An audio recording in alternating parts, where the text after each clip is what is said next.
Their ugliness is increased by the color with which the beetle nut stains their mouths. They appear very skillful in the use of bows and arrows. One of them brought a gannet which he had just killed, on board, and the hole made by the arrow could easily be seen. These natives have bestowed particular attention upon their weapons, which are very well finished. We could not but admire the skill with which they coated the strings of their bows with resin, in such a way that at first sight they looked like catgut. The center was protected with a piece of bark, to lessen the wear in projecting the arrows. The survey of the western coast of these two islands was completed upon the 15th of July. Bougainville had already surveyed the eastern shore. Next day the French navigators sighted first the island, to which Carteret had given the name of Sir Charles Hardy, and then the southeastern extremity of New Ireland. The two vessels cast anchor in Carteret Bay, and the crews were established upon Coco Island. This island is covered with evergreen trees, which, in spite of the volcanic nature of the soil, grow vigorously. The coconuts from which it received its name were procured with difficulty. On the other hand, it afforded the naturalists so many varieties of plants and insects as to charm Billardière. Rain fell abundantly during the stay.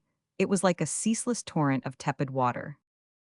After obtaining the necessary wood and water, the Recherche and Esperance set sail from Port Carteret upon the 24th of July, 1792.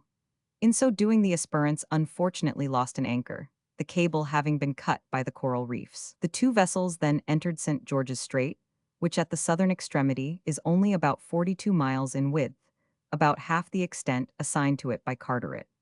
The currents were so rapid that the ships were carried past Man and Sandwich Islands without being able to stop.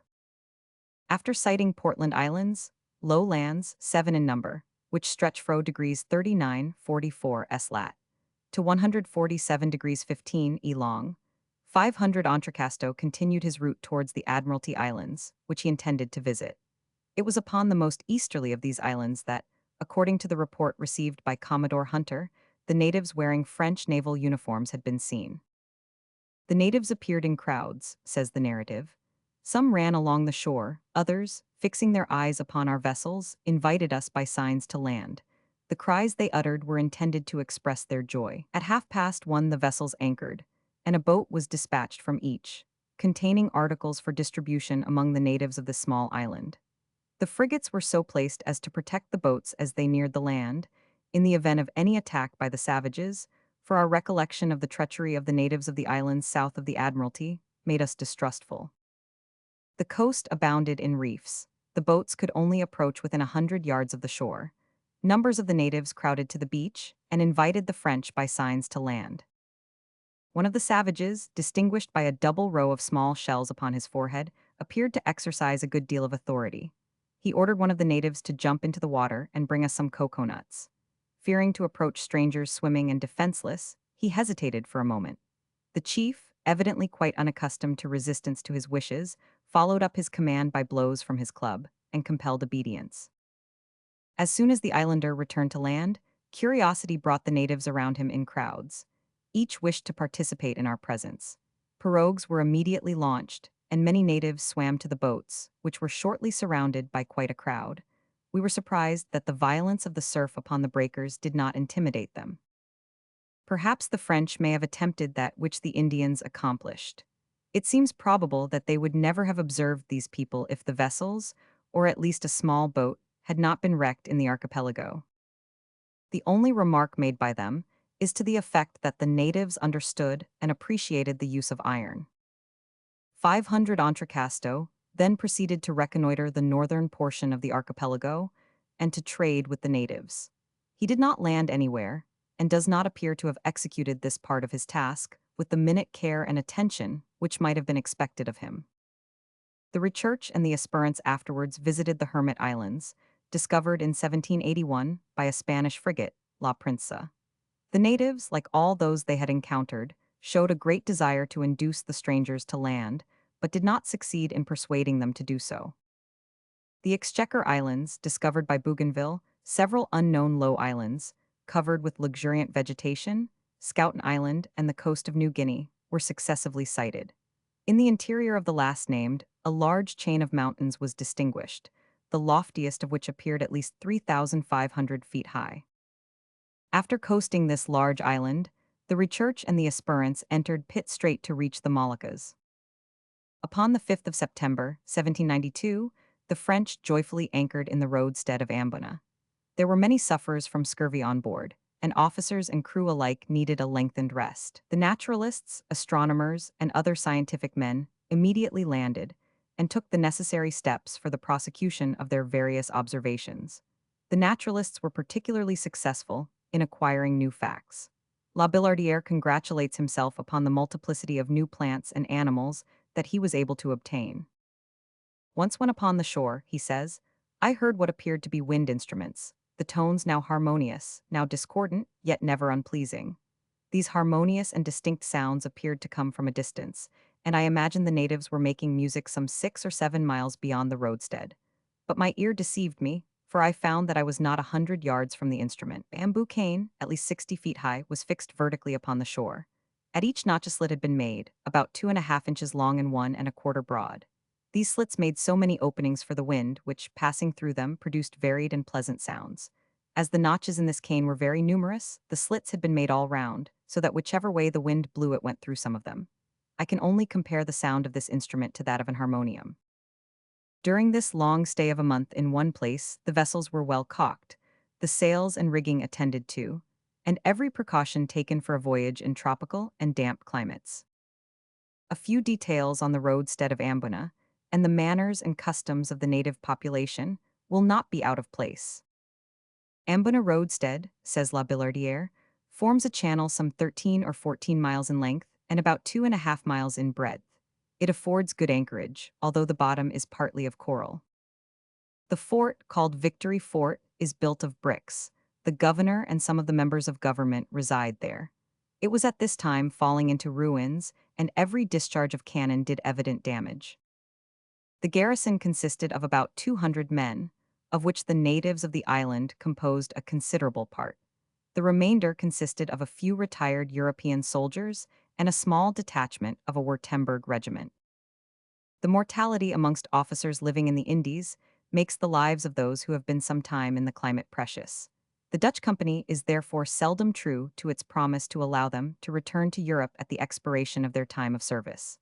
I met with several of these unfortunate men who had been detained for more than 20 years, when, according to agreement, they ought to have been freed long before. The language of the natives of Ambona is Malay. It is very soft and musical. The country produces spices, coffee, which is inferior to that of Reunion Island, and sago. The latter is largely cultivated in the marshy districts. The rice consumed at Ambona is not indigenous to the soil, but still, it might be successfully cultivated in the lowlands. The Dutch company, however, prohibit the growth of this article of commerce, because its sale enables them to keep back a part of the sum which they are obliged to pay for cloves furnished by the blacks. They thus prevent the increase of pay and obtain the fruits of native labor at a moderate price. Thus the company, consulting their own interest only, discourage all industry in the population, by forcing them, as it were, to relinquish everything but the cultivation of spices. The Dutch are careful to limit the cultivation of spices within the compass of ordinary consumption. Their efforts, which are destructive of all enterprise, chime in with the nonchalant character of the natives. On the 23rd of Vendemiaire, one of the year one, if we conform to the new style, as Bougainville does, the two vessels left Ambona, amply provisioned with fowls, ducks, geese, pigs, goats, potatoes, yams, bananas, and pumpkins. Meat, however, they obtained in but small quantities, the flour was of a bad quality, and the sailors could never accustom themselves to the sago which was shipped in its stead. Bamboos, cloves, and arrack may be added to the list of shipments. 1 first month of the Republican calendar. Young bamboo shoots cut in slices and preserved in vinegar, says La Billardière, made an excellent store for a long voyage. These young shoots are generally very tender. They are gathered early and sold in the market as vegetables, for which they are a good substitute. They are often a yard long and half an inch thick. These young bamboo shoots are much appreciated by the Chinese, who think them similar to asparagus in flavor. We were also provided with cloves and nutmegs preserved in sugar. The shell of the nutmeg is the only edible portion. Unfortunately, ignorant preservers had chosen full-grown nutmegs. Cloves, when once as large as ordinary olives, retain too much flavor to be a pleasant sweetmeat. one must be endowed with an Indian palate to enjoy them. I might say the same of our ginger preserves. The only spirituous liquor obtainable was arrack, several casks of which were bought. Many travelers have spoken in praise of this liquor, which is, in reality, not equal to the purest brandy. Upon leaving Ambona, the expedition sailed for the southwest coast of Australia. Shortly afterwards, Kisser Island, the north shore of Timor, Baton Island, and the delightful Sova Island were successively passed, and finally, upon the 16th, Frimaire, the western extremity of the southwestern coast of New Holland, which was discovered by Lewin in 1622, was sighted. The coast presented a succession of sandy dunes, in the midst of which arose pointed rocks, apparently utterly sterile. Navigation upon this unsheltered coast was extremely dangerous. The sea ran high, the wind was boisterous, and it was necessary to steer amongst the breakers. During a strong gale, the Esperance was nearly driven upon the coast, when one of the officers fortunately distinguished from the main mast an anchorage, where, he declared, the ships would be in safety. The safety of the two ships, says the narrative, was due to this discovery, for the Research, after battling as long as she could against the storm, had been forced to tack about all night amidst these perilous breakers, hoping for a change of wind which would make it possible for her to reach the open sea, and must infallibly have perished. This bay, named Legrand, after the able seaman who first discovered it, will always recall his invaluable service to the expedition. The islets surrounding this coast were reconnoitered by the navigators.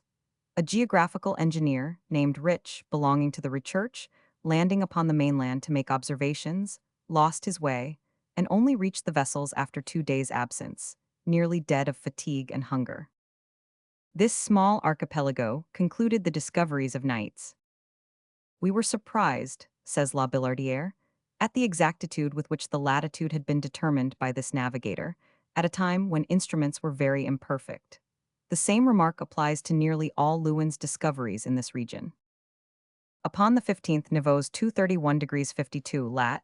And degrees 16 e long, Captain Huon de Kermadec informed 500 Entrecasteaux that his rudder was injured, that he was obliged to limit his crew to 3/4 of a bottle of water per day, that he had been forced to discontinue the distribution of antiscorbutic drinks, and that he had only 30 casks of water remaining.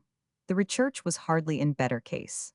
500 Entrecasteaux accordingly made for Cape Demon, after navigating for about 670 miles along a barren coast, which offered no object of interest or value. 4th month of the Republican calendar, frost December to 21st January. Upon the 3rd Pluviose, 3 the vessels anchored in the Bay of Rocks, in Tempest Bay, which they had visited the preceding year. This spot was very rich in points of interest. La Billardière was amazed at the varied products of this portion of Van Diemen's Land, and was never tired of admiring the vast forests of gigantic trees and the many unknown shrubs and plants through which he had to force his way. During one of his numerous excursions, he picked up some fine pieces of beautiful bronze red amatite, and further on some earth-containing ochre, of so bright a red as to denote the presence of iron. He soon encountered some natives, and his remarks upon this race, which is now quite extinct, are interesting enough for repetition. Moreover, they complete the particulars already given by Captain Cook. 5th month of the Republican calendar, froth January to 20th February. He says there were about 42 natives, 7 grown men and 8 women, the others appeared to be their children. Many of them were girls already arrived at maturity, who were even more lightly clad than their mothers. They have woolly hair, and the men let their beards grow long.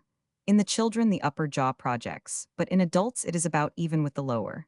No doubt these people consider it a beauty to be black, for not being very dark to begin with, they powder the upper part of the body with coal dust. We noticed rows of spots on the skin, especially of the shoulders and breast, now in lines above 3 inches long, now in equidistant dots. These people do not appear to observe the custom which many travelers have thought to be universal amongst their tribes, of extracting the incisor teeth, for we saw no native with any missing from the upper jaw, and they all had very fine, strong teeth. These people swarm with vermin. We could not but admire the patience of a woman, whom we watched freeing her child of them, nor could we avoid feeling shocked when she crushed the disgusting insects with her teeth and then swallowed them. Monkeys have the same habit. The young children greatly admired everything shining, and they did not hesitate to take the metal buttons off our coats. I must not omit to mention a trick played upon a sailor by a young savage. The man had collected a number of shells and left them in a bag at the foot of a rock.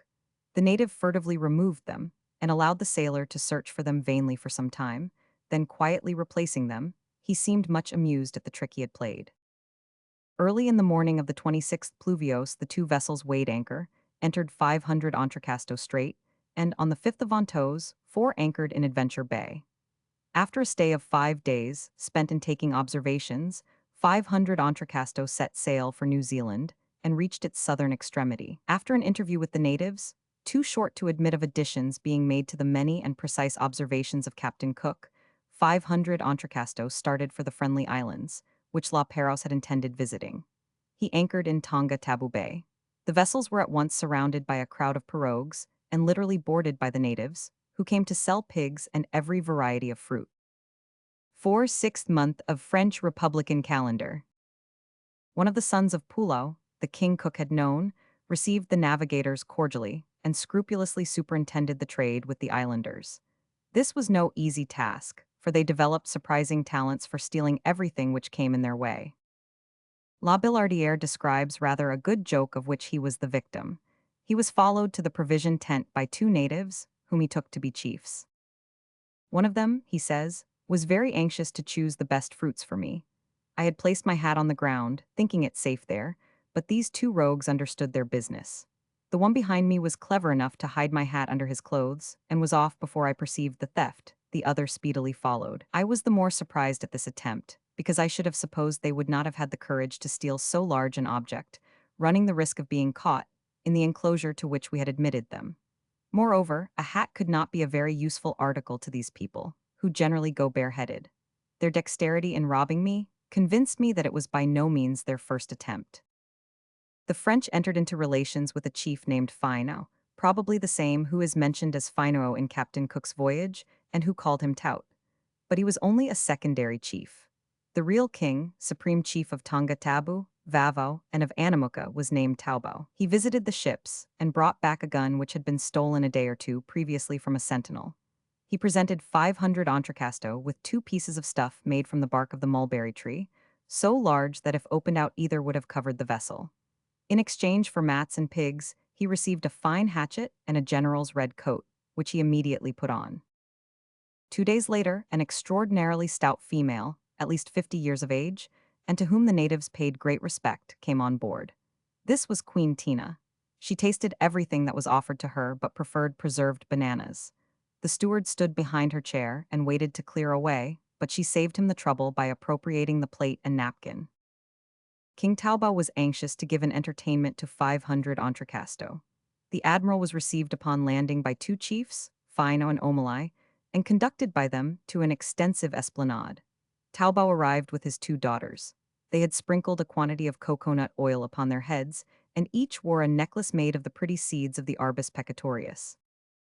The natives, says the narrative, arrived from all parts in great crowds.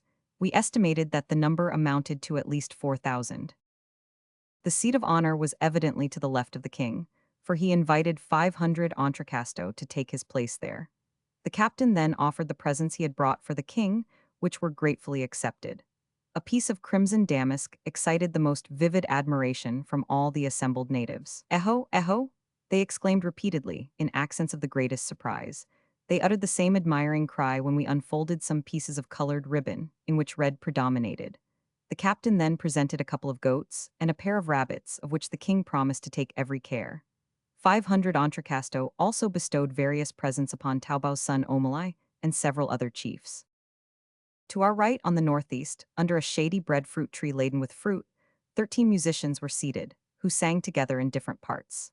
4 of the musicians played the accompaniment by striking bamboo canes, yard and a half long, upon the ground, the holder of the longest bamboo occasionally acting as conductor.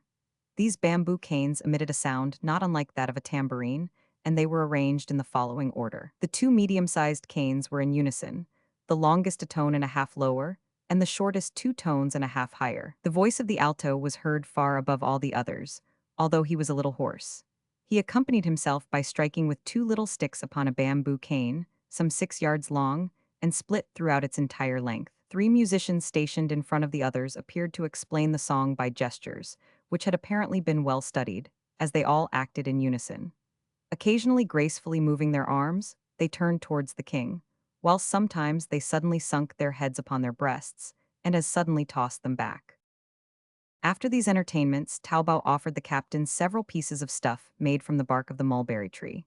He had them unrolled with great ostentation, that we might fully appreciate the value of his gift.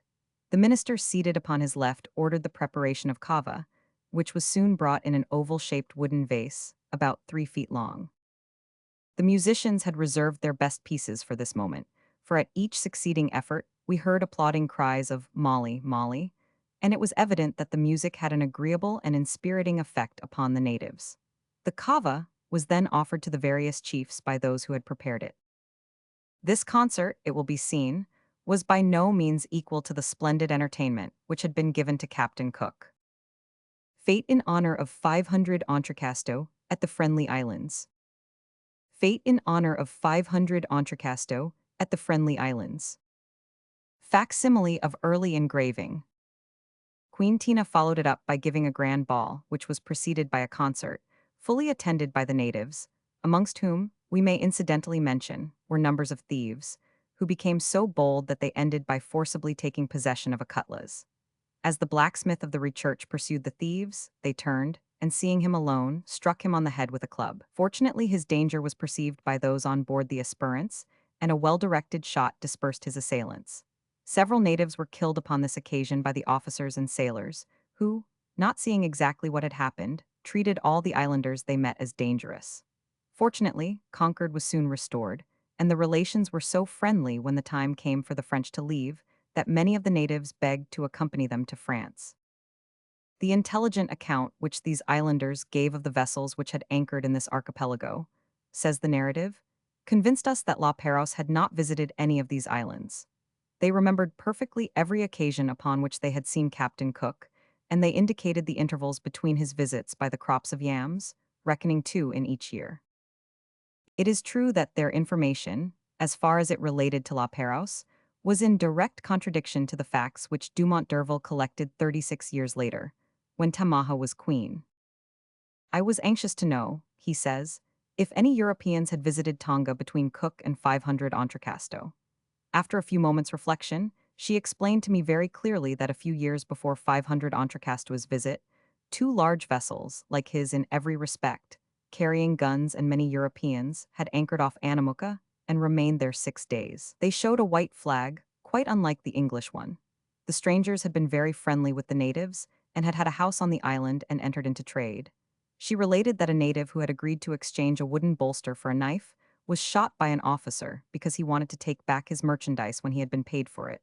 However, the incident had not broken the peace, because in that instance the native was in the wrong.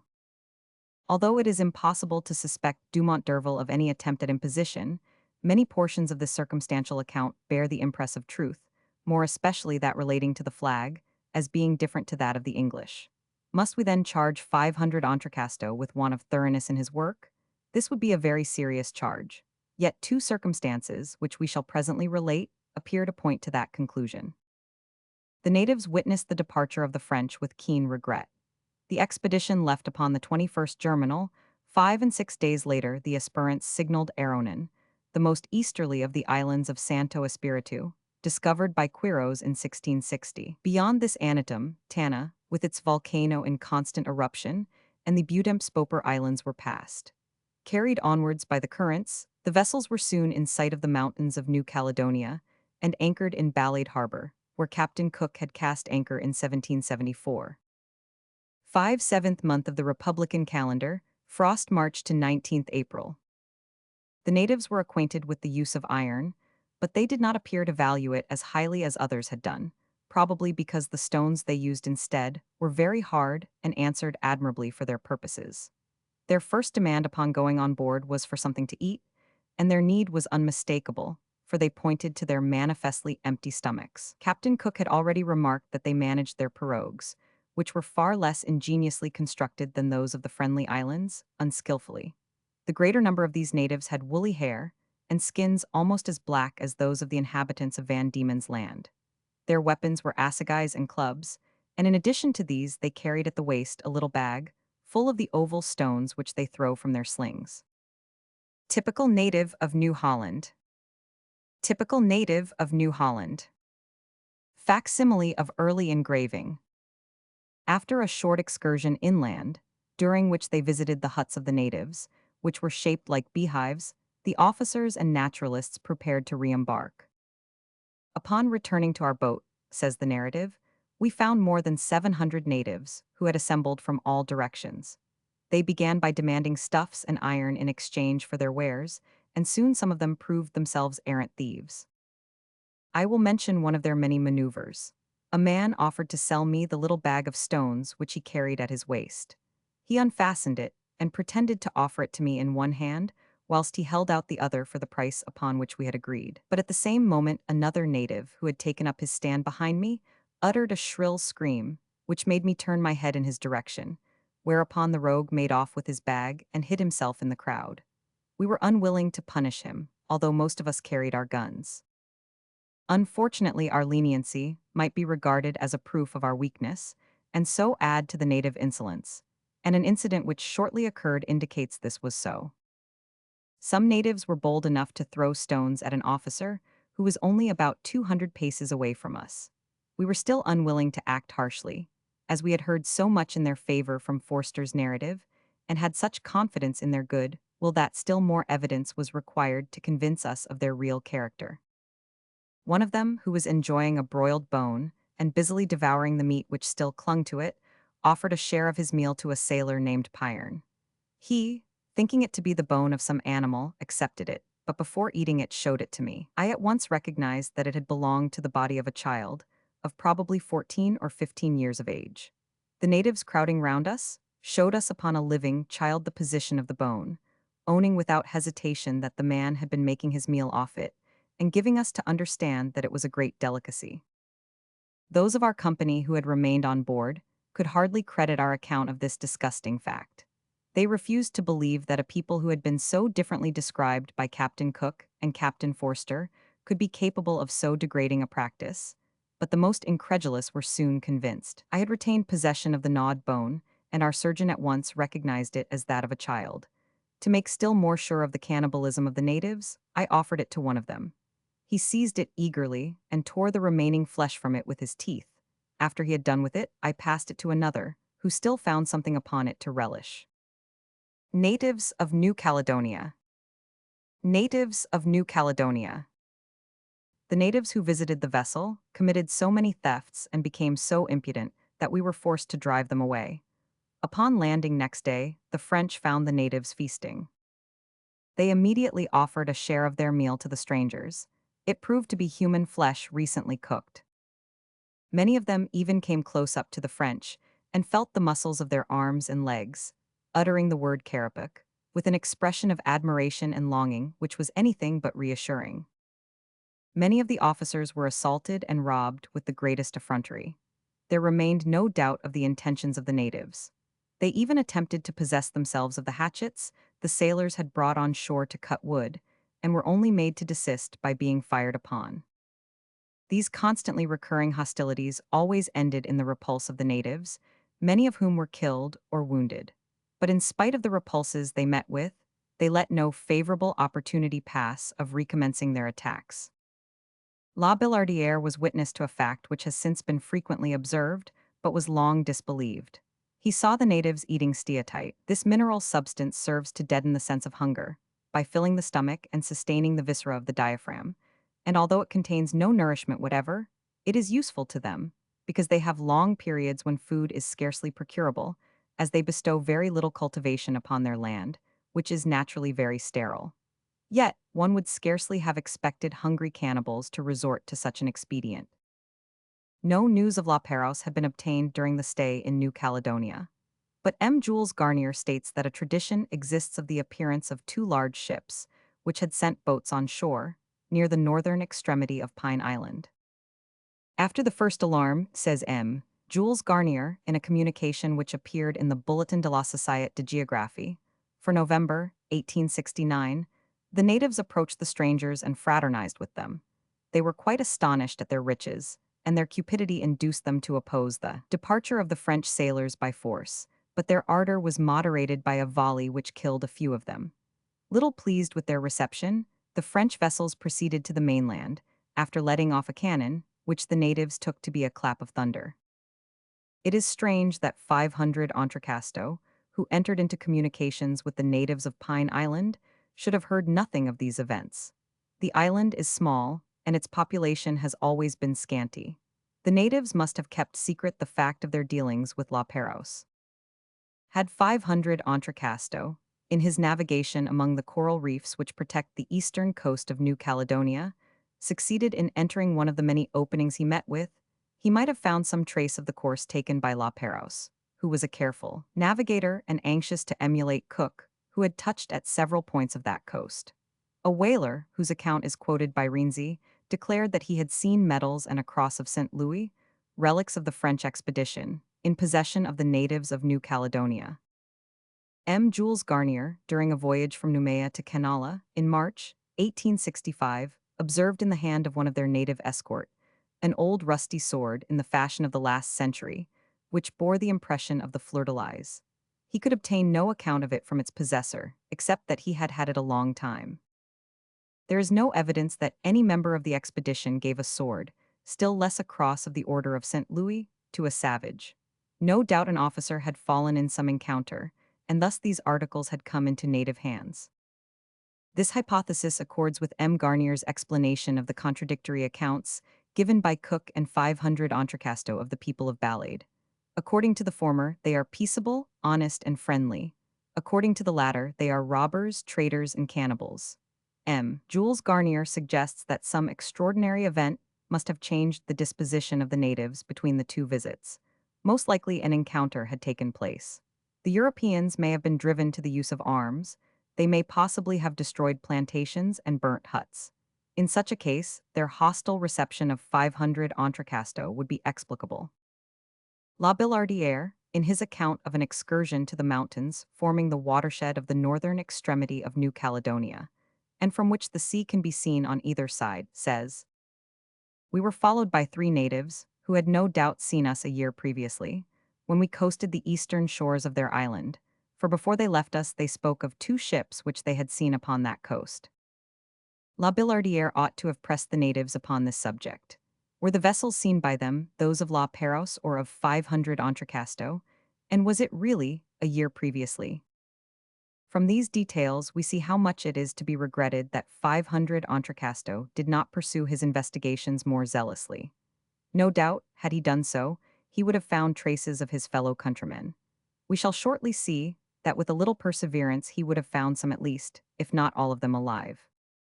During the stay in this port, Captain Huon de Kermadec succumbed to a hectic fever from which he had long been suffering.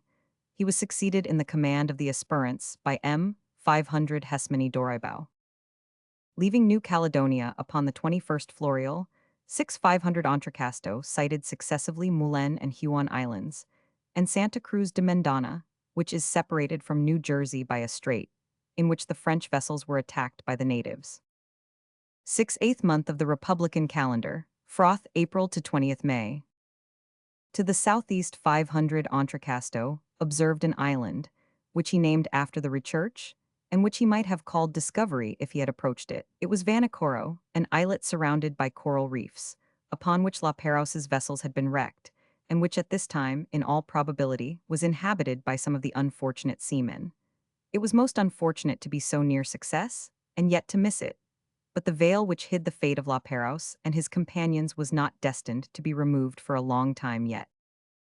After surveying the northern extremities of Santa Cruz, without any result so far as the object of his expedition was concerned, 500 Entrecasto directed his course to de Surville's land of the Arsacides. He reconnoitered the northern coast, and thence reached the shores of Lausiade, which La Perouse had announced his intention of visiting when he left Salomon Island and surveyed Cape Deliverance. Bougainville was wrong in supposing that this cape belonged to New Guinea. It is the extreme point of an island, called Rossel after one of the officers who has given an account of the expedition. After coasting along a series of low and rocky islands, which were named after the principal officers, the vessels reached Cape William on the coast of New Guinea. They then directed their course to Dampier's Strait. After sailing along the northern coast of New Britain, several small and mountainous islands, hitherto unknown, were discovered. Upon the 17th of July, a small island in the neighborhood of the Anchorite Islands was sighted. 500 Entrecasto had long been suffering from dysentery and scurvy and was in extreme danger. Following the advice of his officers, he decided to take leave of the aspirants and endeavored to reach Weyhound more quickly. Upon the 20th of July, he sunk under long and protracted sufferings. After a stay at Weyhound and Burrow Islands, at which latter place the president overwhelmed the French with civilities, and where Bougainville was still remembered by the natives, the expedition left under command of 500 Oreibao. He also unfortunately fell ill, and the command was transferred to Rossel, under whose orders the vessels passed first Bautang and then Salayer Straits and reached Sauerabia upon the 19th of October. View of the island of Buron. View of the island of Buron. Sad news here awaited the members of the expedition. Louis Roman XVI had been beheaded. France was at war with Holland and all the European powers. Although both the Recherche and the Esperance needed many repairs, and the health of the crews needed repose, 500 Oreibao was about to start for Mauritius, when he was detained by the Dutch governor. Fearing that the news from Europe, affecting as it did the various members of the expedition so differently, might lead to disaffection in his colony, he subjected his prisoners, as he called the French, to most humiliating conditions, which they could not escape. Irritation and hatred were rampant when it occurred to 500 Oreibao to unfurl the white flag. However, the greater part of the officers and men of science, amongst them Billardière, obstinately refused to respect the conditions imposed, and being arrested by order of the Dutch authorities, were distributed throughout the different ports of the colony. After the death of 500 Oreibao, which occurred upon the 21st of August, 1794, Rossel became head of the expedition. He undertook to convey all documents of every kind collected during the voyage to France, but being taken prisoner by an English frigate, he was deprived of his property in defiance of justice. And when France obtained the objects of natural history, of which she had been robbed, the expression is not too strong when we recall the instructions given by the French government with regard to Captain Cook's expedition. They were in so bad a condition that they had lost much of their value. Thus ended this unfortunate expedition. Although its principal object had not been attained, it had at least resulted in some geographical discoveries. It had completed or rectified those made by preceding navigators. And to it, especially to the exertions of La Billardière, are due the acquisition of an immense number of facts in natural history. Chapter 3.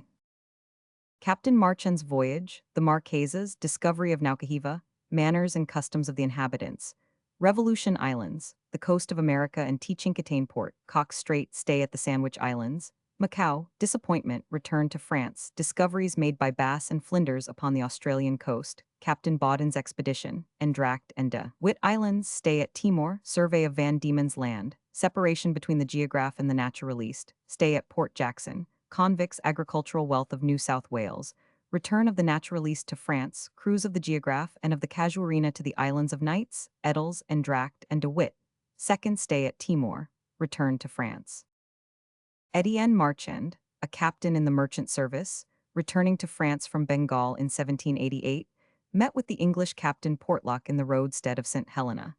Their conversation naturally fell upon commerce and the value of various articles of trade. Like a sensible man, Marchand allowed his companion to talk, and only put in a few words himself now and again, and thus drew from Portlock the interesting information that furs, and more especially otter skins, which could be obtained for a mere trifle upon the eastern coast of North America, realized an enormous price in China, whilst at the same time a cargo brought from the Celestial Empire would return a large profit in Europe. Upon arriving in France, Marchand communicated what he had learned to his shipowners, Box of Marseille, and they at once resolved to act upon the knowledge he had obtained. Navigation in the Pacific Ocean required a ship of special strength and excellence. Box ordered the construction of a vessel of 300 tons burden, plated with copper, and provided with every necessary for defense in case of attack, and for repairs in the event of accident, and also with everything likely to promote trade and to ensure the health of the crews during a voyage of 3 or 4 years. 2 captains, Mass and Prosper Channel, were associated with Marchand in the command of the expedition, and the rest of the party consisted of 3 lieutenants, 2 surgeons, 3 volunteers, and a crew of 39 seamen. 4 cannon, 2 howitzers, 4 swivel guns, with the needful ammunition, and formed the equipment. Although the vessel was only to reach Cape Horn at the beginning of winter, the Solide left Marseille upon the 14th of December, 1790. After a short stay at Praia, Cape Verde Islands, Marchand proceeded to Staten Island, which he reached upon the 1st of April, 1791. He then doubled Tierra del Fuego and entered the Pacific. His intention was to proceed immediately to the northwestern coast of America, but at the beginning of May, the water on board was already so tainted that he required a fresh supply. Under these circumstances, the captain decided to reach the Marquesas Islands of Mendoza, which are situated in S-lat. 6 degrees and near 141 degrees west of the Paris meridian. The situation of these islands, says Florian, who published an interesting account of this voyage, was the more suitable for his purpose, because with a view to escaping the calms often met within too easterly a course, he had resolved to cross the line at 142 degrees west longitude. This group of islands had been discovered in 1595 by Mendoza and visited by Cook in 1774. Magdalena Island, the most southerly of the group, was reached upon the 12th of June. The captain and his associate Channel had calculated with such precision that the Solide anchored off the Mendoza Islands, after a cruise of 73 days from the time of leaving Staten Island, without having noticed any land whatever. Constant astronomical observations alone ensured the safety of the vessel in a sea where the currents were unequal, and it was quite impossible to regulate the course of the ship by any ordinary calculations. Marchand made for San Pedro, which lay on the west. He soon recognized Dominica, Santa Cristina, and Hood Island, the most northerly of the group, and finally anchored in Madre de Dios Bay, where he was enthusiastically welcomed by the natives, crying Teo, Teo. Finding it impossible to obtain the number of pigs he required at this port, the captain decided upon visiting the remaining bays of Santa Cristina Island, which he found better populated, more fertile, and more picturesque than that of Madre de Dios. The stay of the English in the Marquesas Islands had been too short to allow of accurate observations of the manners and customs of the inhabitants. We will therefore make a few extracts from the description given by Etienne Marchand. These natives are tall, strong, and active. Their complexion is clear brown, but many differ little in this respect from the lower orders in Europe.